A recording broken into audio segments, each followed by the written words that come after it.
안녕하십니까. 이도영 박사의 건강이야기 이도영입니다.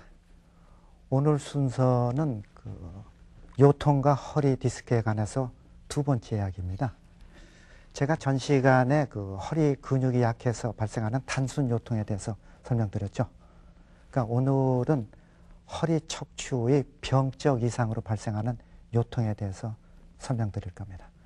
근데 허리 척추체의 병적 이상의 요통을 이해하려면 우선 척추체가 어떻게 생겼는지 그 구조부터 이해해야 되거든요. 그러니까 척추를 구성하는 요소는 아주 여러 가지가 있지만 아주 크게 대별하면 5가지입니다. 첫째가 척추뼈거든요. 뼈가 있고 척추체입니다. 그 다음에 두 번째가 디스크입니다. 그리고 세 번째가 인대고 네 번째가 척추신경이거든요. 그리고 5번째가 허리 근육. 이렇게 5가지로 크게 구분하면은 크게 차이가 안 납니다. 그러면 하나하나 그 구조하고 기능이 어떤 건지 이해할 필요가 있거든요. 그러면 그 척추는 인체의 기둥이에요. 그러니까 여러 개의 척추뼈로 구성되어 있거든요. 그럼 한번 척추뼈 모양 한번 볼까요? 보면 금방 이해하실 게 여기가 머리 부분입니다. 그리고 여기가 엉덩이 부분이거든요. 그러니까 여러분이 목 부위를 여러 가지 척추뼈로 구성되는 걸 이걸 경추라고 이야기하고, 그 다음에 등 쪽은 흉추, 그 다음에 허리 부위의 척추뼈는 우리가 요추라고 이야기하거든요. 그러면 또 하나하나 그 척추뼈를 한번 볼까요? 한번 다음 그림 볼까요? 그 척추뼈 하나하나를 보면은 이 그림은 위에서 본 그림입니다. 위에서 아래 보면은 앞에 이렇게 커다란 그 추체라는 척추뼈에 몸통이 있습니다. 몸통이 있고, 그 다음에 가장 중요한 부위가 보면은 이 중간 부위에 그 척추관, 그래가지고 척추에 구멍이 뚫렸다는 뜻이죠. 이게 뻥 뚫린 구멍이 있습니다. 이 척추관이 바로 지금 좀 전에 설명드린 척추신경이 지나가는 통로거든요. 척추신경이. 그러니까 요 부위에 무슨 문제가 생기면은 허리 통증 유난히 많이 발생해요. 그리고 이 뒤쪽에는 그림에는 자세히 나오진 않았지만은 여기 뒤쪽이거든요. 뒤쪽에 그 후관절이라는 2개의 관절이 있습니다. 그리고 다음에 디스크는 이게 척추뼈거든요. 옆에서 본 모습입니다. 그리고 그 사이에 이렇게 디스크가 척추뼈 사이에 끼어 있습니다. 그러니까는 디스크는 척추뼈 사이에 끼어 있으니까는 그 척추에 가해지는 충격을 흡수하는 쿠션 역할을 하는 조직이다. 그렇게 생각하면 이해하기가 쉬워요. 그러니까는 척추체는 이렇게 앞에는 1개의 디스크가 있고 뒤쪽에는 2개의 후관절이 있거든요. 그러니까 척추뼈는 관절이 3개입니다. 다른 데하고 다르게. 그러니까 관절이 3개라는 뜻은 뭘 뜻하냐면은 척추체가 제가 이렇게 움직일 때 이렇게 전후, 좌우, 회전 마음대로 움직일 수 있거든요. 그거는 이 무릎 관절은 관절이 하나밖에 없거든요. 일반 관절은 관절이 하나밖에 없는데 척추체는 한 마디마다 이렇게 관절이 3개가 있으니까 마음대로 움직이기가 쉽다는 뜻이거든요. 그리고 인대는 여기가 인대가 보이거든요. 척추뼈하고 디스크를 서로 이렇게 연결해 줬어요. 쭉 붙들어 매주는 역할을 하니까 척추가 정상 기능 등을 발휘하도록 만들어주는 조직이죠. 자, 그러면은 척추신경은 머리의 뇌에서 시작해가지고 이 척추관을 통해가지고 아래로 쭉 통과합니다. 쭉 통과하게 되는데 이 척추신경이 있고 척추관이라는 구멍을 통과하면서 척추뼈 마디마다 좌우로 한 쌍씩 신경근이라는 그 가지신경을 이렇게 분지시키거든요. 그러니까 허리를 보면은 허리는 이게 요추거든요. 허리입니다. 요추에서는 척추뼈 마디마다 이렇게 요추신경근이라는 가지신경이 이렇게 갈라져 나왔죠. 그런데 이 요추신경근이 이렇게 조금 지나면서 한 덩어리가 됩니다. 한 덩어리가 돼가지고 그러니까 엉덩이, 넓적다리, 장단지 이렇게 다리로 쭉 통과하거든요. 통과하면서 뭐 다리 근육 움직여주고 뭐 다리가 아프다, 저리다, 뭐 차갑다 이런 그 감각신경을 조절하게 되거든요. 한번 다음 그림 볼까요? 여러분 자골신경 아시죠? 그러니까 자골신경이 이게 바로 자골신경이거든요. 여기가 허리입니다. 여기서 이렇게 요추신경근이 갈라져 나가지고 한 덩어리가 이렇게 빨아 내려가거든요. 그러니까 자골신경이라는 말 자체는 그게 뭐냐면은 지금 설명드린 요추신경근에 서로 이렇게 뭉친 다발이 이렇게 한 덩어리에서 아래로 흘러가는 것을 자골신경이라고 그래요. 그러니까 자골신경은 요추신경근이 뭉친 다발이라는 뜻입니다. 그런데 이렇게 척추 구성용분 하나인 그 구성 성분인 그 지금 설명드린 데는 척추뼈, 디스크, 인대, 척추신경, 허리근육 이 5가지 중에 한 가지만이라도 이상이 있다. 그러면은 허리 통증 생기겠죠? 허리 통증 생깁니다.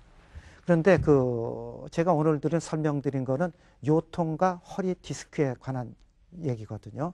그러니까는 먼저 번 시간에 제가 허리 근육이 약해서 발생하는 단순 요통은 이미 설명드렸죠. 설명드렸고, 그러니까는 이번 시간에서는 허리 척추의 병적 이상으로 발생하는 요통에 대한 설명인데, 그 중에서도 허리 디스크하고 증상이 아주 비슷해서 자꾸 혼동 일으키는 질환에 대해서 중점적으로 설명드리려고 하거든요. 자, 그러면은 허리 디스크를 설명드리려면은 우선 또 디스크가 어떻게 생겼는지 알아봐야 합니다. 한번 디스크 한번 모형 볼까요? 자, 디스크는 간단하게 생겼습니다. 아까도 잠깐 보셨겠지만 이게 척추뼈를 간단하게 그린 거거든요. 척추뼈 있고 그 사이에 디스크가 끼어 있어요. 근데 디스크 중앙에는 이렇게 그림은 실제로 불구스름하게 그렸지만 실제는 그렇지 않습니다. 여러분 알아듣게 해놨으니까. 이렇게 수액이라는 물질이 있는데 수액은 찐득찐득한 젤리 같은 액체입니다. 액체가 있고 그 둘레는 이렇게 섬유이라고 하는 아주 강력한 막으로 둘러싸여 있습니다. 그러니까는 디스크는 이렇게 생겼으니까 언뜻 보면 어때요? 자동차 다이아입니다. 자동차 다이아 생각하면 아주 이해하기가 쉬워요. 그러니까 자동차 다이아하고 똑같기 때문에 그 허리에 웬만한 충격이나 무리한 힘이 가해져도 그 충격을 흡수해서 그 허리에 부담이 가지 않습니다. 자, 보실까요? 허리에 이렇게 충격이 가해지면 납작해지죠. 순간적으로 납작했다가 다이아하고 똑같으니까는 그 쿠션 역할 때문에 원래대로 돌아가고 가거든요. 정상 사람의 허리 디스크의 기능하고 모습입니다. 그러면은 다음 그림 한번 볼까요? 이런 정상 기능을 가진 허리 디스크에 갑자기 그 무거운 물건을 그냥 확 들어 올린다거나 안 그러면 허리를 구부린 자세에서 이렇게 아주 부자연스럽게 오래 장기간 계속되면 허리에 부담이 가게 됩니다. 이렇게 허리에 부담이 가게 되면은 그 디스크가 부담이 돼가지고 이런 식으로 디스크가 밖으로 터져 나오거나 심한 경우에는 이 디스크를 둘러싸고는 섬유륜이 터져 나가면서 수액이 밖으로 터져 나가야 되거든요. 밖으로 터져 나가야 합니다. 그렇게 되면 어떻게 되겠어요? 한번 다음 그림 볼까요? 디스크를 위에서 본 그림입니다. 섬유륜이 보이고 가운데 수액 보이시죠? 수액이 보이는데 수액이 터져 나가고 이 가운데 척추신경이 지나가는 척추관이 보이죠. 그리고 요게 가지신경이 그 요추신경이라는 근이라는 가지신경이 갈라져 나왔습니다. 그렇게 되니까 이게 터져 나온 수액이 척추신경하고 요추신경을 압박하는 모습이 보이잖아요. 위에서 보는 모습입니다. 옆에서 보면은 디스크가 뒤로 터져 나가서 신경근 압박하고 신경근 압박하니까 이렇게 요추신경근이라는 가지신경을 눌러서 나타나는 증상이 보이거든요. 그러니까 여러분들이 얘기하는 허리 디스크는 이렇게 튀어나오거나 터져 나온 디스크가 그 척추신경이나 요추신경을 압박해서 발생하는 질환이거든요. 근데 여러분들이 또 하나 기억해야 될 게 여러분이 나이 든다, 나이 든다, 늙었다 하는 얘기를 하는데 사람이 나이 들고 늙으면은 노화 현상 불가피하게 일어나요. 그러니까 나이 들었다면 저같이 이렇게 주름이 좀 많이 지거나 머리털이 많이 빠진다. 뭐 눈이 잘 안 보인다. 이렇게 눈에 보이는 부분만 자꾸 연상하시는데 실제 눈에 보이지 않는 다른 부분도 다 늙어가는 노화 현상 과정을 거칠 수밖에 없거든요. 그러니까 디스크도 예외 아닙니다. 디스크도 똑같아요. 근데 디스크가 노화 과정이 벌어지면 어떤 일이 벌어지냐면은 이 디스크 중앙에 있는 이 수액이죠. 수액은 찐득찐득한 젤리 형태라 그랬잖아요. 이 젤리가 수분의 함량이 점점 줄어듭니다. 수분의 함량이 줄어드니까는 디스크 원래 기능은 쿠션 역할이라 그랬잖아요. 그 쿠션 역할을 상실하게 돼요. 그럼 한번 MRI 보면 간단하게 여러분도 이해할 수 있습니다. 정상 사람의 MRI를 옆에서 본 모습이에요. 보면은 척추뼈 보이고 가운데 디스크 보이고 수액이 이렇게 하얗게 보이거든요. 하얗게 보는데 퇴행성 변성이라는 노화 현상이 벌리면은 이런 식으로 디스크가 까맣게 변색이 돼요. 이 얘기는 무슨 소리냐면은 디스크 속에는 수액의 수분의 함량이 떨어졌다는 뜻이거든요. 그러니까 우리를 이런 거를 디스크의 퇴행성 변성이라고 얘기해요. 그러면 디스크 퇴행성 변성이 일어나면은 제가 설명드릴 때 그 정상 디스크를 자동차 다이아라고 얘기했잖아요. 그런데 디스크의 퇴행성 변성이 이렇게 나오면은 바람 빠진 다이아 생각하면 그 다음에 간단하게 생각됩니다. 다이아 바람 빠지면 어떤 일이 벌어지냐면은 그 자동차의 무게를 견디지 못하니까는 다이아가 주저앉습니다. 그 다이아가 주저앉으면 다이아가 바깥으로 이렇게 불룩하게 튀어나올 수밖에 없고, 그렇게 되면은 자꾸 움직일수록 다이아가 손상했고 나중에 찢어나가죠. 찢어져 나갑니다. 디스크도 똑같은 현상이 벌어집니다. 다음 그림 볼까요? 아까 이 두 그림은 좀 전에 본 그림입니다. 정상 디스크가 이런 식으로 퇴행성 변성이 생겼어요. 퇴행성 변성이 생기니까는 디스크의 본래 기능은 쿠션 역할을 상실하거든요. 쿠션 역할을 상실하니까 몸무게를 견디지 못합니다. 그러니까 누워있을 때는 관계없는데 사람은 일어나서 활동하는 시간이 더 많으니까, 그러니까 몸의 체중을 견디지 못하니까는 조금씩 내려앉게 되면은 자동차 타이어하고 똑같이 어떻게 됐습니까? 바깥으로 볼록해질 수밖에 없어요. 그러니까는 이거보다는 조금 더 볼록한 게 보이잖아요. 보이죠? 볼록해진 게. 이거를 우리가 디스크의 추간판 팽륜이라는 단어를 씁니다. 팽륜은 이렇게 좀 붉어졌다는 뜻이거든요. 그러니까 이런 식으로 디스크가 퇴행성 변성으로 이미 이상이 생겨서 약해졌어요. 이 약해진 디스크에 어떤 무리한 힘이나 충격이 가해지면 뭐 간단하게 바깥으로 터져나거나 뭐 이렇게 붉어지거나 그런 현상 생길 수밖에 없잖아요. 그러니까 디스크는 이렇게 붉어지거나 그 터져나온 수액이 아까 설명드린 그 척추관대에 있는 척추신경이나 그 요추신경근이죠. 이런 거를 압박해서 발생하는 증상이라는 뜻이거든요. 그런데 여러분들이 알아야 될 게, 한번 이 그림 보면 또 자세히 설명드렸거든요. 디스크가 이렇게 튀어나와서 이게 척추신경이거든요. 이렇게 눌러가지고 짤룩해진 게 보입니다. 이렇게 눌린 거는 우리를 기계적 자극이라고 얘기하거든요. 근데 이렇게 기계적 자극 외에도 디스크가 이렇게 불룩해서 이렇게 퇴행성 변성이 났으면 이 디스크는 분명히 손상이 일어났거든요. 이 손상된 디스크에서 화학물질이 분비됩니다. 그러니까 이 화학물질이 이 신경 조직에 염증 반응을 일으켜요. 그래서 이 염증 반응 때문에 솔직히 증상이 더 심합니다. 그러니까는 그 얘기를 까꿀 얘기하면은 이렇게 삐져나와서 신경을 누르는 게 별로 심하지 않더라도 염증 반응이 심하다 그러면은 환자분은 허리 디스크 증상 때문에 무지하게 고생할 수 있습니다. 그러니까 MRI 찍었는데 별거 아니네. 그런데 환자분은 굉장히 고통 많이 받는 사람이 있거든요. 그거는 신경조직의 염증 반응이 심하다는 뜻입니다. 그러니까 이렇게 그 디스크가 발생하게 되면 가장 특징적인 증상이 뭐냐면 허리 아프고 다리가 저리고 아픈 겁니다. 그러니까 그 어떤 사람은 그 허리가 더 많이 아픈 경우도 있고 어떤 사람은 다리가 더 많이 아픈 경우도 있는데 실제로 허리 디스크 환자의 대부분은 허리 통증보다는 다리 통증이 더 심해요. 그러니까 허리 통증은 되게 뭐냐면은 여러분들 허리 디스크에 허리 그러면 자꾸 허리만 생각하는데 허리만 아픈 게 아니라 엉덩이까지 같이 아픕니다. 되게 엉덩이까지 같이 아픕니다. 그리고 다리 통증은 다리가 이렇게 저리고 그러니까 통증이 이렇게 전기통으로 쭉쭉 뻗치는 방사통이거든요. 방사통입니다. 그리고 심하면 다리가 마비 온다. 발가락하고 발목이 잘 움직이지 않는다. 뭐 감각이 이상하다. 이런 그 신경 마비 증상까지 호소하거든요. 근데 만약에 어떤 환자분이 다리 통증 하나도 없다. 그런데 나는 허리하고 엉덩이만 아프다. 그러면 실제로 이분은 허리의 디스크보다는 허리에 발생한 다른 질환 의심해야 된다는 뜻입니다. 그러니까 허리 디스크의 주 특징은 허리가 물론 아프지만 다리가 저리고 뻗치는 방사통이 동반돼야 한다는 뜻이거든요. 자, 지금까지 그 허리 척추체 구조, 기능, 그 다음에 디스크의 기능, 그 다음에 허리 디스크의 증상을 살펴봤습니다. 그러니까 지금까지 설명드린 내용 중에서 혹시 그 궁금하다, 질문이 있다, 그런 분 질문해 주시겠습니까?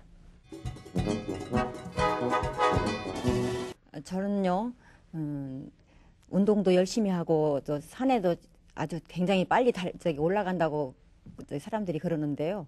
저 같은 경우에는 운동하면서 좀 러닝머신 같은 걸 좀 세게 한다든가 그러면은 이 다리 같은 데는 전혀 그렇게 아픈 증세는 없고요. 이 허리 아프면서 양쪽 옆구리 어떻게 보면은 좀 골반 쪽이라고 할까요? 그런 데가 굉장히 심하게 아프거든요. 그때 박사님 말씀이 그게 지금 디스크보다는 다른 질병에 가깝다고 그랬는데 사실 병원에 가봐도 신장에도 뭐 별 이상이 없다고 그러거든요. 이제 거기에 대한 것을 말씀 좀 해주시죠. 예. 그러니까 지금 설명드린 내용 보면은 허리 디스크하고는 조금 좀 다른 증상 같거든요. 그러면은 허리 디스크하고 아주 유사하면서도 증상은 조금 다르고 좀 사춘쯤 된다 그럴까? 그런 병들이 우선 몇 가지가 있습니다. 가장 대표적인 게 추간판 대장증이에요.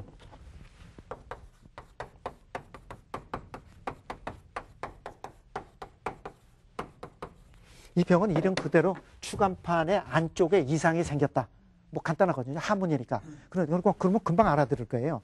그러니까 무슨 소리냐면 허리 디스크라는 말은 터져나거나 튀어나온 디스크가 신경을 누르거나 신경 조직에 염증이 생겨서 나타나는 병이거든요.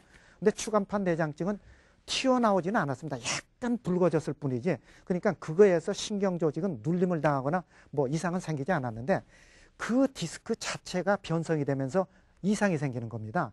그러니까 디스크 자체에 변성이 생기고 거기에 염증이 반응이 생겨가지고 오는 그 병이 있거든요. 그걸 추간판 대장증이라는데 추간판 대장증의 병은 그 증상이 일반 디스크하고는 조금 차이가 나는 게 일반 허리 디스크는 누워있거나 앉아있거나 할 때는 비교적 견딜만하고 움직이고 활동을 하면은 좀 불편한 걸 느끼는데 이 추간판 대장증 환자는 활동할 때는 되레 편하다고 합니다. 보통 이렇게 웬만큼 걷고 움직일 때는. 그런데 차렷하고 가만히 서 있거나 안 그러면 앉아서 이렇게 오래 앉아있으면 허리가 불편한 거예요. 그러니까 자꾸 몸을 이렇게 움직여주면 좀 편하고 움직여주면 편하니까 본능적으로 조금 시간이 지나면 자꾸 허리 움직이거든요. 여기 계신 분 꽤 많습니다. 꽤 많습니다. 그런데 이게 아주 경미한 거는 의사분들이 병으로 취급하지 않아요. 상태가 조금 심하면은 추간판 내장증이라는 진단을 내리거든요. 그러니까 지금 질문하신 분이 아마 그 질환하고 비슷할 가능성은 있고, 그 다음에 또 의심나는 거는 후관절증이라 그래서 아까 그 허리 디스크에는 관절이 앞에는 디스크가 있고 뒤에는 후관절이 2개 있다 그랬잖아요. 그러니까 후관절증이라는 얘기는 후관절에 퇴행성 관절염이 생겼다는 얘기거든요. 그것도 이 증상하고 비슷합니다. 그 두 가지 다 허리하고 옆구리하고 엉덩이 쪽은 많이 불편한데 다리 쪽까지 뻗치는 방사통은 없거든요. 아마 제가 느낄 때 그 두 가지 중에 하나인가 아닌가 의심됩니다. 선생님 말씀 들어보니까 정말 그런 것 같네요. 왜 그러냐면 제가 허리가 좀 아프고 막 심해가지고요. 누워있다가 제가 원래 좀 누워있는 성격이 못 돼가지고 막 일어나서 막 빨리 걷는다든가 그러면은 허리가 쫙 펴지거든요. 다시. 근데 확실히 저 박사님 말씀 들어보니까 좀 그런 증세 같습니다. 이대영 박사의 건강 이야기 그 두 번째 이야기는 그 요통과 허리 디스크에 관해서 그 척추체 기능, 구조, 그 다음에 허리 디스크의 증상에 관한 이야기였습니다. 이어지는 다음 이야기는 그 허리 디스크의 진단, 그리고 허리 디스크에서 또 자연치유라는 말을 많이 쓰거든요. 그러면 자연치유가 무엇인지 거기에 관한 이야기입니다. 여러분 다음 그 시간까지 안녕히 계십시오.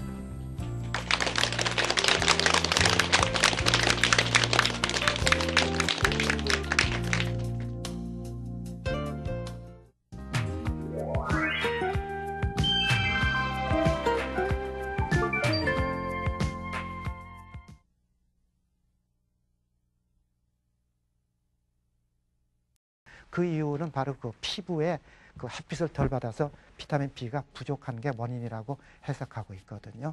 그러니까 하신 질문은 정확히 맞는 말씀입니다. 네. 이도영 박사의 건강 이야기, 오늘은 골다공증의 치료에 대해서 설명드렸습니다. 그 이어지는 다음 순서도 역시 골다공증의 치료에 대해서 좀 더 자세히 설명드리도록 하겠습니다. 여러분 다음 그 시간까지 안녕히 계십시오.